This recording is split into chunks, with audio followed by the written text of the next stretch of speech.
What is up, folks?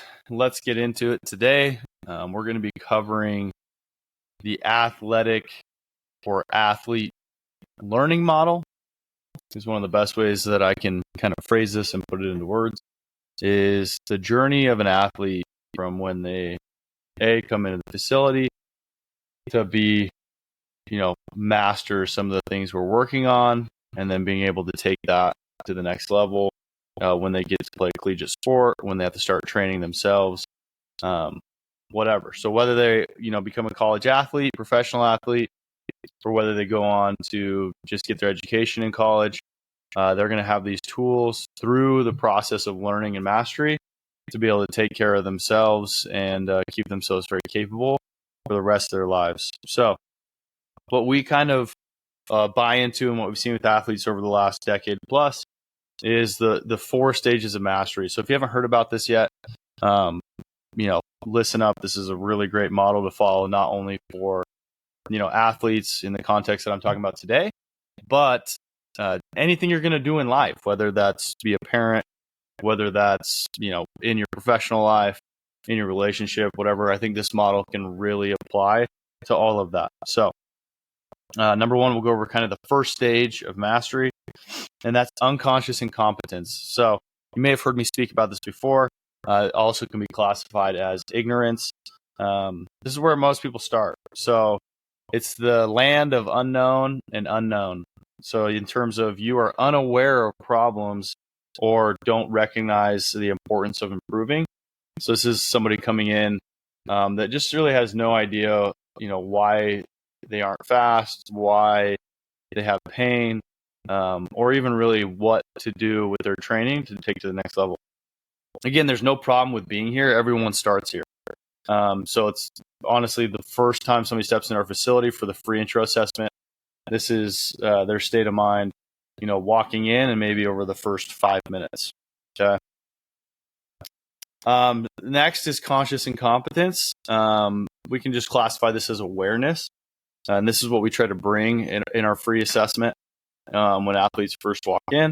And then throughout the journey, there's different aspects that always start with this awareness to this is something that we can improve, and this is how we're going to improve it. This is a really frustrating stage. So I'd say, in our facility, we get to be here and help them through each phase of it. So this statistic doesn't really apply to that, but this is where 90% in the real world people quit. Is you realize that there's something wrong. It's an awakening call, and you gain some self-awareness to limitations, and you start to understand the difficulty of the skill or the adaptation that you're trying to make. And it's really easy to quit here because it takes some work to get out of this stage and into the next stage, conscious competence. And it's uncomfortable because you don't know how to improve. You're mostly aware of the issue, but there's not really a direct path or a laid out path for you to make that improvement. This can be very applicable to owning a business or being an entrepreneur as well. So next phase, we move into conscious competence, learning. This is where you're in the process of learning. Or you can also call it the enlightenment phase. If mastery was climbing a mountain, this would be the last but steepest rise, right? So this is where you can kind of see the light at the end of the tunnel, but it's going to be quite a push to get there. This is where you can kind of perform a task well, but it requires effort. So a way I would apply that back to the gym is, this is when an athlete can perform a movement well, can sprint well, but there's some thought and effort and constant reminding that comes from the coaches and effort from the athlete during the movement to perform it well. So again, this is learning, okay? And this is funny because it kind of ties into, if you've heard of the Dunning-Kruger effect. I'm a massive believer in this in terms of, the less you know, the more confident you are in your field. And then there's kind of a curve that comes from that. So you can imagine you don't really know a lot, and then all of a sudden you have confidence of I know everything. Maybe you saw something on social media and you're like, man, I know everything.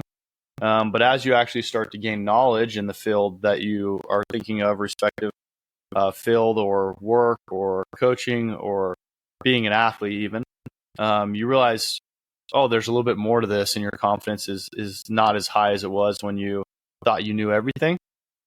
And then it kind of moves over to, I'm never going to understand this, because the deeper you go, the more levels and complex it gets into, and this confidence is even lower as you get more knowledge.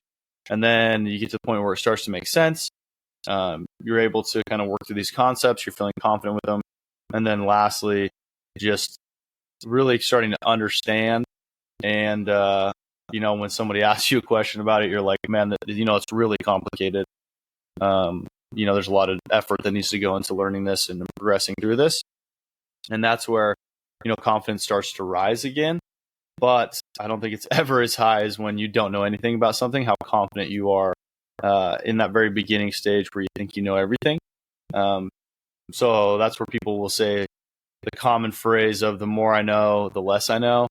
The more I understand about the concept, the less I know, and the more of a learning attitude I have towards continuing to get better. So again, that's kind of that conscious competence phase. And then lastly, this is where we aim to get all of our athletes. I think this is when you really know a master, is when you have the unconscious competence. So this is where you truly master the skill. It takes no thought or effort. You just perform the skill naturally, very, very well. Think about like Mozart with the piano, Stephen Curry with 3-pointers, whatnot. So just think of some examples like that. And this is where we want to get athletes, because then truly the work that they're doing here at the facility is now carrying over to athletic performance, carrying over to the field, because they don't have to think about it. They just are able to produce that result naturally with little to no effort when it comes to the mental side, and they don't have to be aware of what they're doing, and they're doing it well.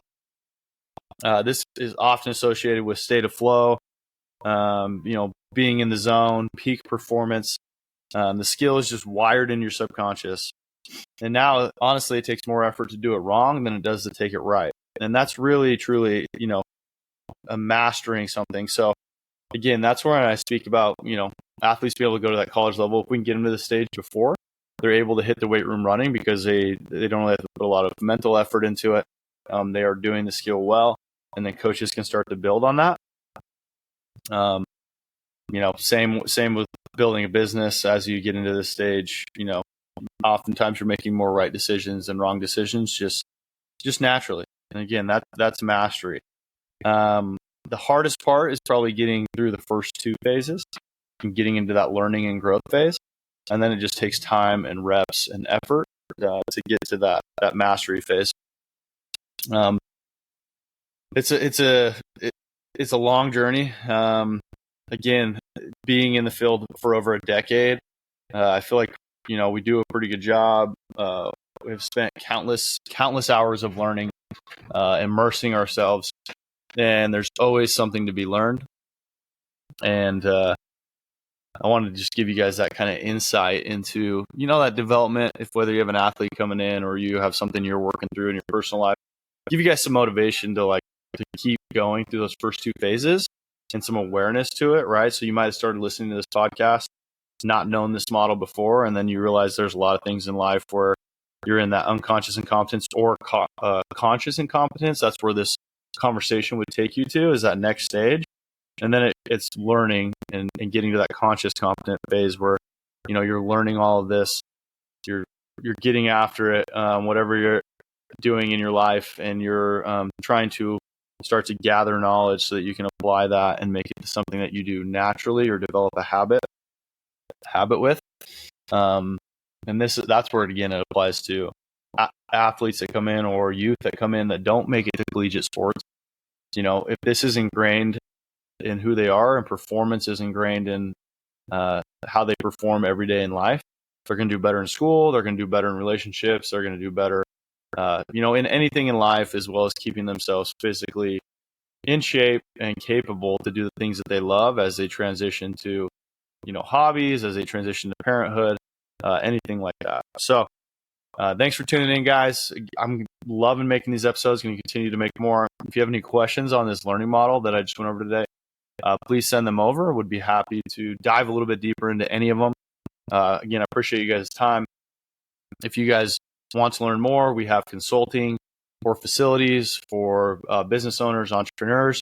We have remote training for athletes if you're not in the physical area. And obviously, we have our free assessment and on-site training for anyone in that southeastern Idaho bubble. So have a great day, guys. Appreciate you. We made it. Thanks for listening to the episode. If you have any further questions, please reach out via any social media channels or our website, and make sure to check out our on-site and online training options. We appreciate you taking the time to listen to the episode. If you have any further topics you'd like to discuss, let us know and we'll make sure to cover them. Thank you.